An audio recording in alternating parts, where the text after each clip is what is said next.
اموریا کے پادری نے کیا کہا؟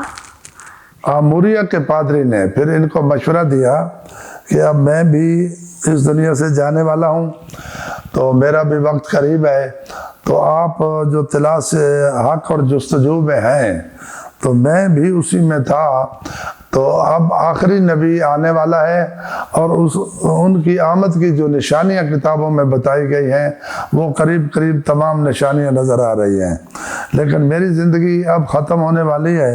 اور وہ اس وقت بہت رو بھی رہا تھا۔ جب حضرت سلیمان نے پوچھا کہ آپ کی رونے کی وجہ کیا ہے، تو اس نے کہا کہ میرے رونے کی وجہ یہ ہے کہ میری بڑی حسرت تھی کہ میں کاش آخری نبی کی زیارت کرتا، لیکن عمر میرا ساتھ نہیں دے رہی، میں جانے والا ہوں، لیکن میں آپ کو نصیحت کرتا ہوں کہ آپ کوشش کریں کہ اس آخری نبی کی زیارت کے لیے جائیں۔ تو یہ میں آپ کو ایک خط دے رہا ہوں اور اس کی خاص طور پہ حفاظت کرنا۔ تو اس پادری نے حضرت سلیمان کو ایک خط دے دیا اور وہ خط آپ نے بڑی حفاظت سے رکھا، اور حتیٰ کہ جب حضور صلی اللہ علیہ وسلم سے آپ کی ملاقات ہوئی آپ نے وہ خط ان کو بھی دکھایا۔ تو اس خط میں یہ لکھا تھا کہ جب آپ وہاں جائیں گے تو دعویٰ سنیں گے، کیونکہ جھوٹے نبی بھی آئیں گے اور وہ جھوٹے دعوے بھی کریں گے، لیکن سچے نبی کی 3 نشانیاں ہوں گی۔ ایک نشانی یہ ہوگی کہ وہ صدقہ نہیں کھائیں گے، اور دوسری نشانی یہ ہوگی کہ وہ ہدیہ قبول کر لیں گے، اور تیسری نشانی یہ ہوگی کہ ان کی پشت کے اوپر مہر نبوت ہوگی۔ تو آپ وہاں سے چل پڑے۔ جو ہی ان پادری نے یہ کہا، پادری دنیا سے چلا گیا اور انہوں نے خط کو حفاظت سے رکھ لیا۔ ان کے پاس ایک گھوڑا بھی تھا، کیونکہ ان کا بابا بھی امیر تھا اور بابا کے پاس بہت سے گھوڑے تھے، اور یہ گھوڑا بھی وہاں سے لائے تھے۔ اسی وقت بلا توقف گھوڑے کے اوپر چڑھے۔ ہاں، انہوں نے آخری بات یہ کہی کہ مجھے کس طرف جانا چاہیے، تو پادری نے انگلی کا اشارہ کر کے کہا کہ یہ جو ستارہ آپ کو نظر آ رہا ہے، بس اس وقت رات تھی، تو اس ستارے کی سمت آپ چلے جائیں تو آپ انشاءاللہ اس منزل پہ پہنچ جائیں گے۔ تو آپ انہوں نے ستارے کو سامنے رکھ لیا اور اپنے گھوڑے کو دڑا دیا اور حجاز کی طرف روانہ ہو گئے۔ حجاز کیسے آئے؟ قافلے والوں نے کیا کیا؟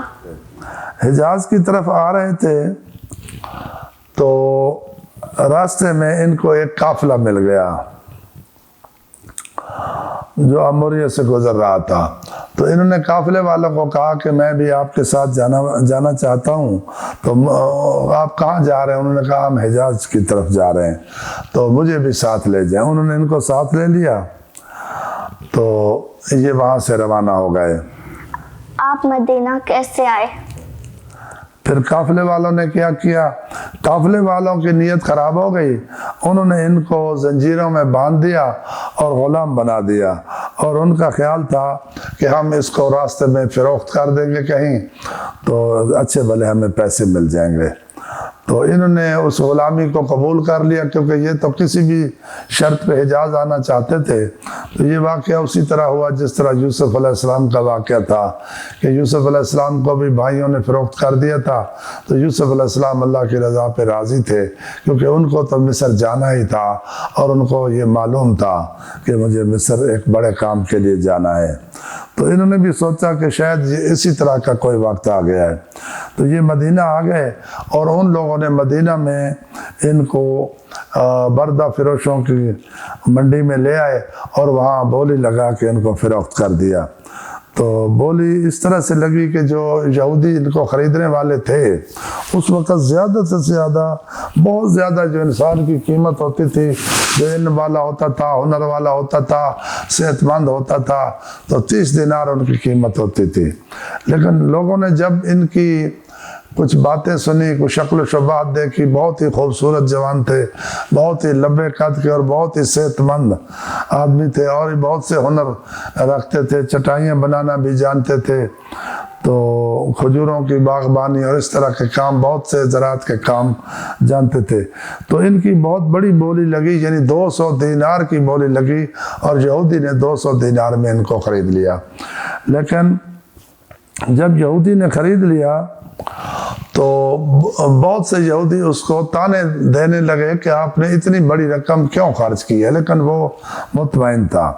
تو اس یہودی نے ان کی ڈیوٹی کھجوروں کے باغ پہ لگا دی، تو کھجوروں کی بہت اچھی اس نے دیکھ بھال کی۔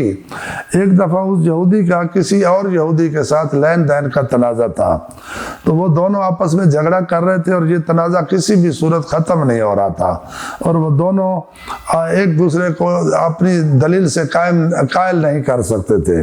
تو انہوں نے کہا کہ اگر آپ مجھے اجازت دیں تو میں آپ کا مسئلہ حل کرتا ہوں۔ وہ دوسرے یہودی کی نیت میں کیونکہ خرابی تھی، وہ ان کو ثالث تسلیم نہیں کر رہا تھا۔ آخر مجبوراً اس نے ثالث تسلیم کر لیا اور اس نے فیصلہ کر دیا، اور فیصلہ اس پہلے یہودی کے حق میں کیا۔ جب یہ کیا تو اس یہودی کے دل میں ان کی قدر بہت زیادہ بڑھ گئی، اور ان کو کھجوروں کے کام سے ترقی دے کے تمام غلاموں کے کام کے اوپر انچارج بنا دیا، اور یہ اس کی طرف سے اب منشی بن گیا اور ایک بڑے عہدے پہ چلے گئے۔ اب پھر کیا ہوا کہ ایک روایت میں یہ بھی ہے کہ اس یہودی کا سالہ مدینہ شہر سے آیا، کیونکہ یہ بیر مضافات میں رہتے تھے، اور کہا کہ یہ غلام مجھے دے دیں، تو وہ اس کو خرید کر کے مدینہ لے گیا، اور اس طرح سے یہ حضور صلی اللہ علیہ وسلم کی رہائش کے اور بھی قریب ہو گئے۔ حضور کی آمد سے کیسے آگاہ ہوئے؟ ایک دفعہ یہ اپنے باغ میں کام کر رہے تھے، تو جب اپنے مالک کے پاس آئے تو وہاں ایک یہودی دوڑتا ہوا آیا۔ اس نے کہا دیکھیں کیا ہو رہا ہے کہ بنو کہلا کے تمام لوگ قباء کی طرف دوڑے ہوئے جا رہے ہیں اور کہتے ہیں کہ وہاں ایک نبی آ گیا ہے، اور سب لوگ دوڑ کے جا رہے ہیں۔ اب دیکھیں کہ لوگوں کے دماغ کو کیا ہو گیا ہے۔ تو مالک نے اس کو تھپڑ مارا اور کہا کہ خاموش ہو جاؤ، کسی نبی کا نام یہاں نہیں لینا۔ وہ خاموش ہو گیا، لیکن یہ الفاظ حضرت سلیمان نے سن لیے۔ بس سن لیے تو ان کی تو طبیعت میں جستجو تھی، اور یہ اسی کام میں اور اسی انتظار میں یہاں آئے ہوئے تھے۔ تو پھر انہوں نے بھی چاہا کہ میں چلا جاؤں، لیکن مالک نے ان کو اجازت نہیں دی۔ حضور کے پاس کیسے آئے؟ ایک دفعہ ان کو موقع ملا اور تھوڑی سی ٹوکری میں کھجوریں لے کے یہ حضور کے پاس آ گئے۔ حضور جہاں بیٹھے تھے یہ پوچھ کے وہاں آئے، تو حضور نے کے سامنے وہ کھجوریں رکھ دیں۔ جب حضور کے سامنے کھجوریں رکھیں تو حضور نے کہا کیا یہ صدقہ کی کھجوریں تو نہیں ہیں؟ بس یہ سمجھ گئے کہ بات وہی ہے۔ پھر انہوں نے کہا نہیں جناب، وہ مجھ سے غلطی ہو گئی ہے، یہ صدقہ کی کھجوریں نہیں ہیں بلکہ یہ ہدیہ کی کھجوریں ہیں۔ تو پھر حضور نے ایک کھجور وہاں سے اٹھا لی، پھر اور لوگوں نے بھی کھجوریں لے لی۔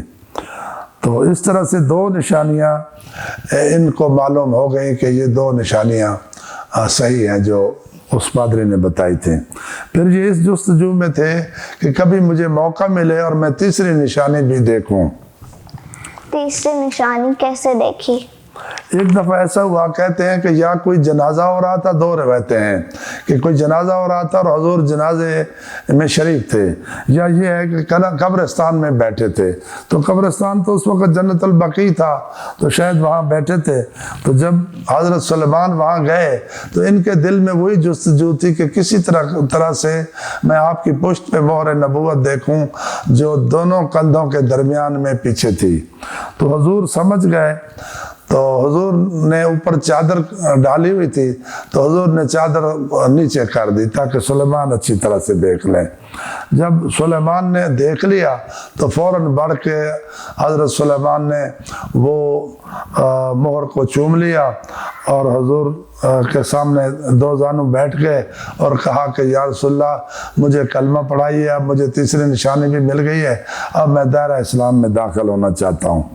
تو حضور نے ان کو کلمہ پڑھایا، دائرہ اسلام میں داخل کر دیا، اور اس نے اس پادری کا وہ خط بھی حضور کو دکھایا۔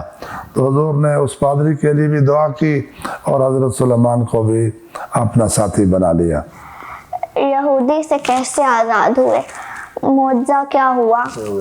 اگلا مرحلہ ان کی آزادی کا تھا، کیونکہ یہ یہودی کے غلام تھے۔ جب اس نے یہودی سے بات کی کہ مجھے آزادی چاہیے تو یہودی نے کہا کہ میں 2 شرطوں پہ آپ کو آزاد کر سکتا ہوں. ایک شرط یہ ہے کہ مجھے 300 آپ پودے لگا کے دو کھجور کے، اور وہ پھل اٹھائیں. جب ان کا پھل لگے گا تو میں آپ کو آزاد کروں گا. اس طرح سے وہ چاہتا تھا کہ 5 سال کے بعد پھل لگے گا تو 5 6 7 سال تک تو یہ میرے پاس رہے گا. اور دوسرا یہ کہ مجھے 40 اوقیہ سونا چاہیے. 40 اوقیہ سونا کے بدلے میں آپ کو آزاد کروں گا، کیونکہ اس کو پتہ تھا کہ یہ بہت لائق اور فائق انسان ہے، قابل اور ہنرمند انسان ہے، پڑھا لکھا اور تعلیم یافتہ انسان ہے اور ایماندار ہے. تو اس طرح کے غلاموں کی بہت قیمت ہوتی تھی اس وقت. تو وہ جو 40 اوقیہ سونا تھا وہ 6.25 کلو سونا بنتا ہے آج کل کے حساب سے.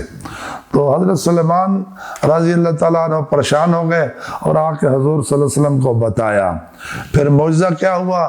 معجزہ یہ ہوا کہ حضور صلی اللہ علیہ وسلم خود گئے اور آپ نے اپنے دست مبارک سے، اور مولا علی بھی ساتھ تھے، آپ دونوں نے اور حضرت سلیمان نے تینوں نے مل کے ایک ہی دن میں 300 پودے لگا دیے.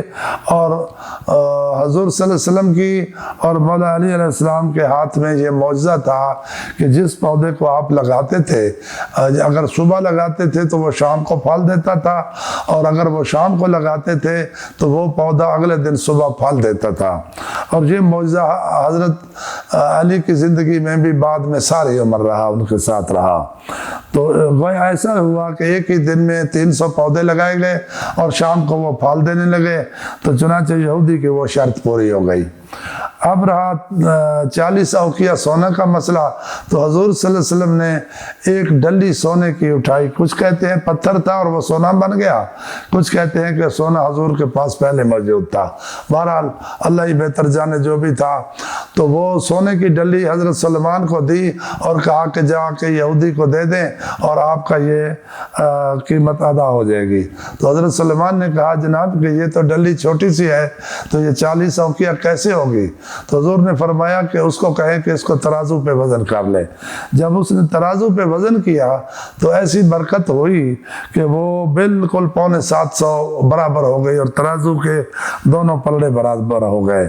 تو اس طرح یہودی کا وہ شرط پوری ہو گئی اور یہودی نے آپ کو آزاد کر دیا، اور اس طرح سے آپ حضور صلی اللہ علیہ وسلم کے پاس آ گئے. حضور کی غلامی میں جب میں آنے کے بعد کیا ہوا؟ امام علی کا قول کہ حضرت علی نے آپ کی بہت تعریفیں کی ہیں، آپ کے علم کی، آپ کے فیض کی، اور آپ کے زہد و تقویٰ کی ساری باتیں حضرت علی سے روایت ہیں. علوم اول و آخر سے کیا مراد ہے؟ حضرت علی کا ایک قول ہے کہ حضرت سلیمان علوم اول و آخر کے عالم ہیں.